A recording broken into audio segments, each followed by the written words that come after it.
Therapeutic storytelling with metaphors is a very powerful, high-impact process, particularly in situations where there is a sudden crisis. Normally with a crisis, a type of paralysis takes place, and the person tends to revert to behavioral patterns that they have used to deal with less intense crises. For example, when we are stressed, some of us will begin making lists. Others will become more irritable. Some will begin to exercise or take up yoga. Others may even start drinking more alcohol. For a severe crisis, the person can become even more crippled mentally.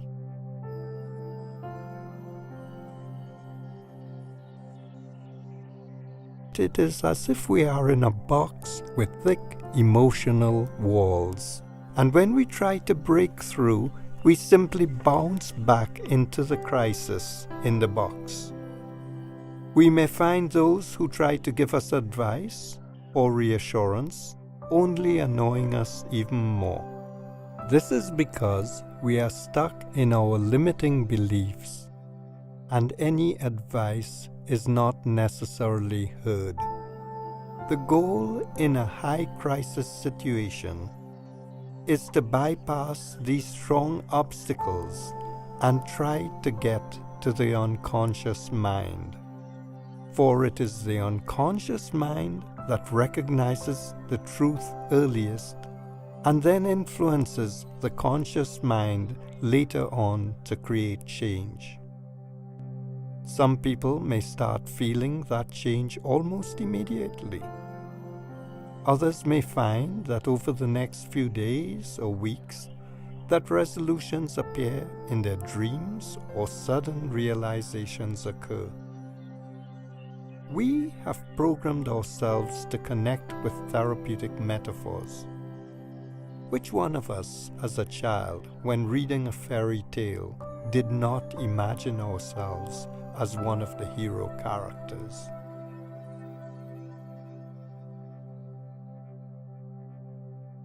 Therapeutic storytelling has been known to shift emotions that have become highly concretized.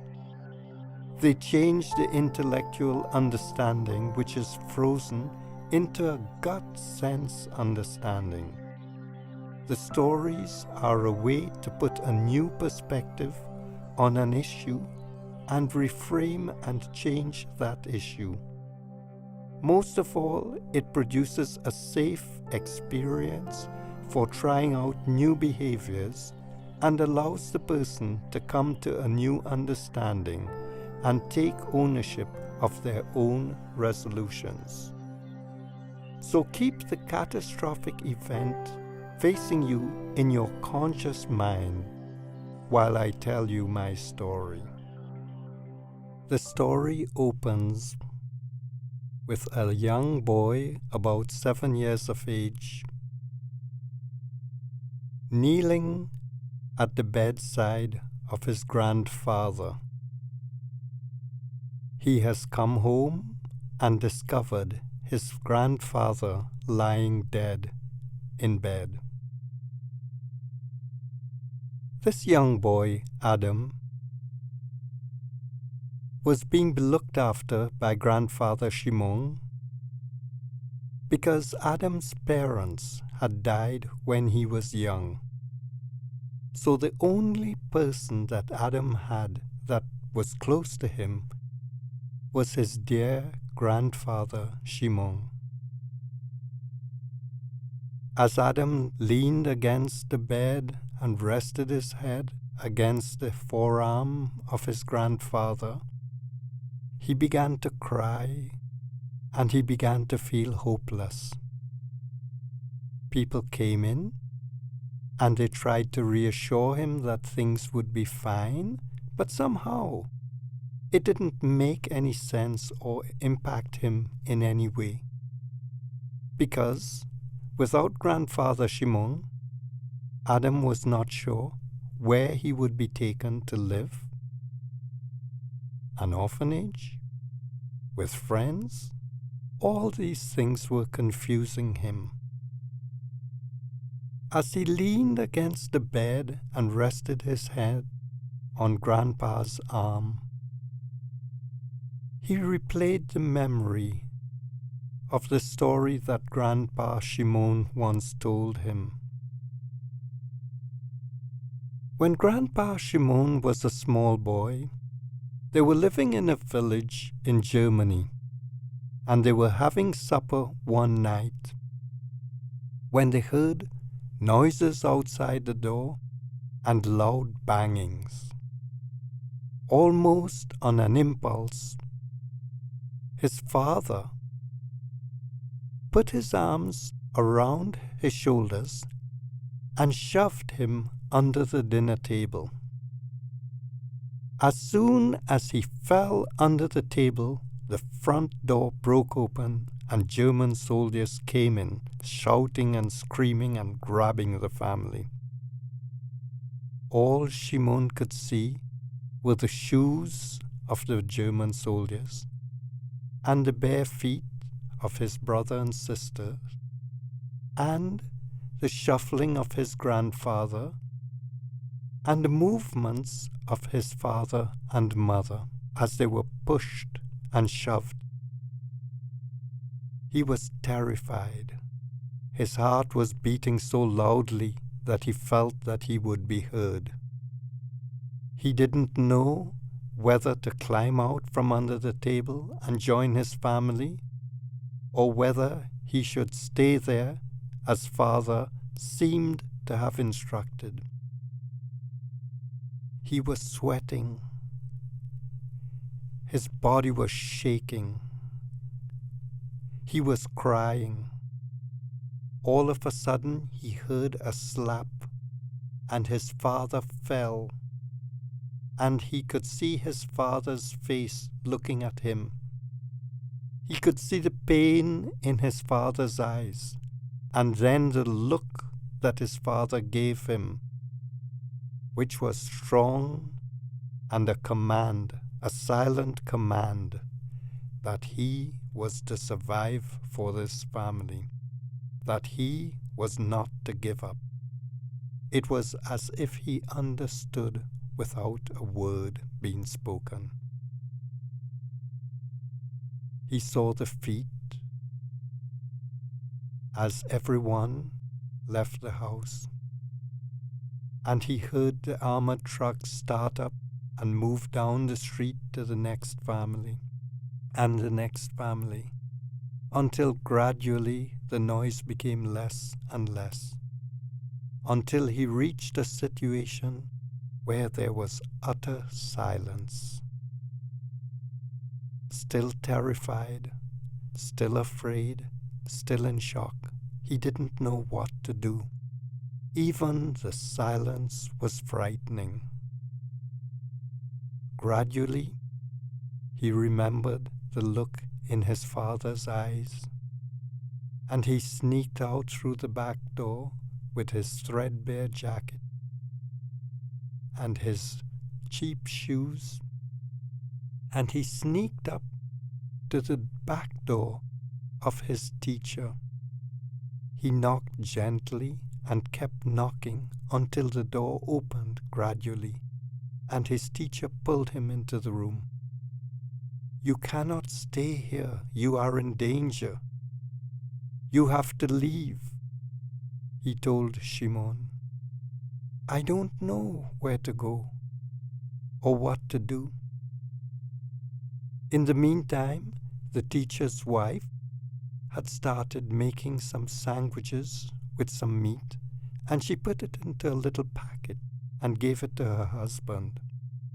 And he took Shimon by the hand, and he led him out of the house into the darkness, towards the edge of the forest. "You have to cross this forest," said his teacher. "You have to get to the other side. The Allies are there. They will look after you. Remember, there are other people trying to escape through this forest as well." and the Germans are looking for them. So you have to be very, very careful. And with that, he gave the tiny 7-year-old boy a hug, pointed him into the darkness, and sent him on. Shimon talked about how frightening and scary it was. The noises that he would hear, voices that he was unsure of, and how at times he would wander through the forest and then find that he had ended up at the same place that he had traveled before. He was moving in circles. It was easier to give up. His family was gone. Why was there any need to live? But he kept seeing his father's eyes and that silent command that he was to survive. It took 3 days and 3 nights to get through that forest. During the day, he would be hiding behind trees and see captives being dragged by German soldiers as they were captured. Gradually, he worked his way through the forest, sometimes moving in circles, other times getting lost, but somehow he kept going.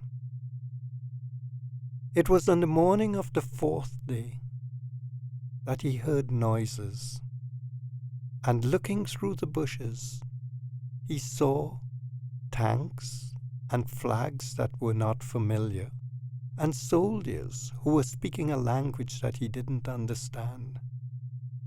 Are these their allies? Are they here to help me? Are these the Germans who are tricking me?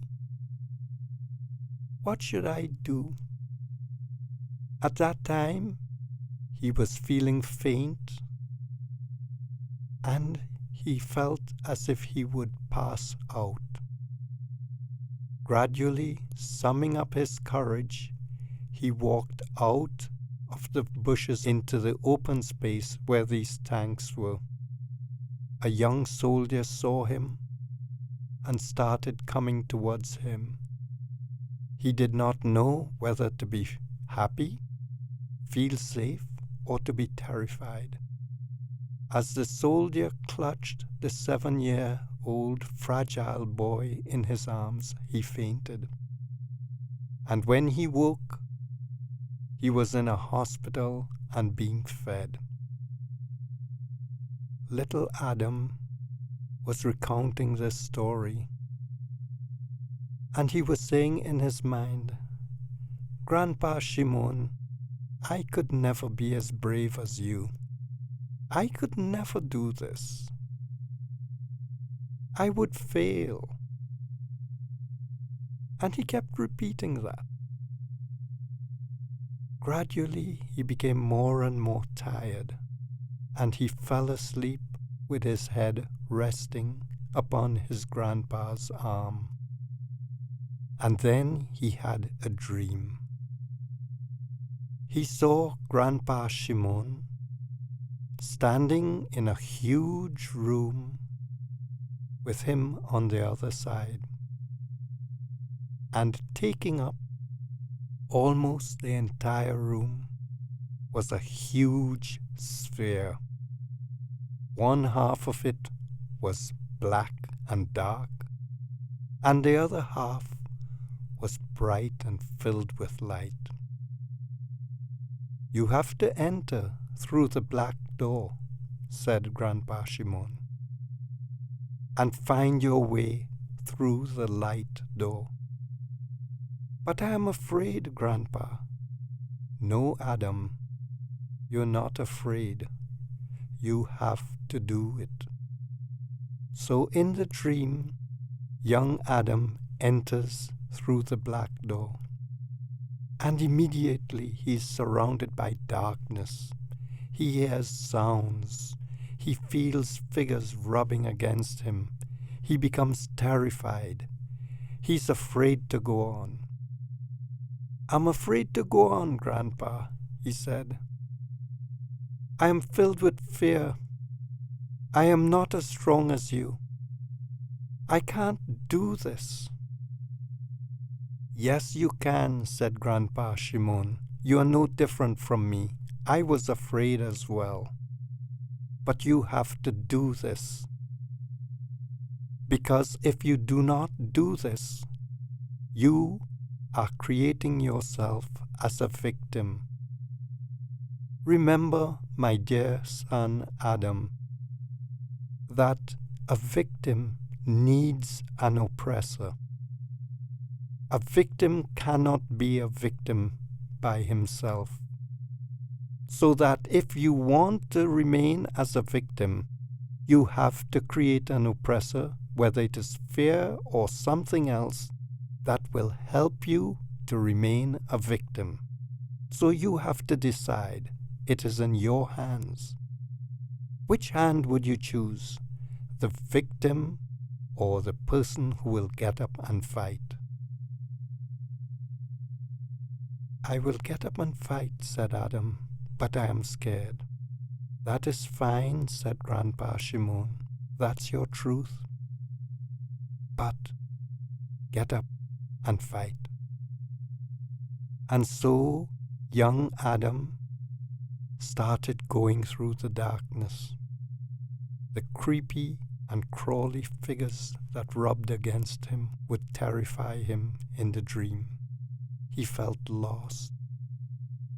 But he remembered Grandpa telling him he had a choice whether he would be a victim or not. And as he moved through the darkness, and as he dealt with his fear, and as he accepted that he was afraid, but he was not going to be a victim, he started his movement through the black sphere. Suddenly, he said, Grandpa, I am starting to see light. Yes, son, said Grandpa. Follow the light, because the light has the door through which you exit. Continue and walk through the light, my son, and remember how much I love you. And in the dream, Adam begins to walk through the light until he finds that door that he walks through, and he feels triumphant. And as I end this story, you will hear some music starting to play now.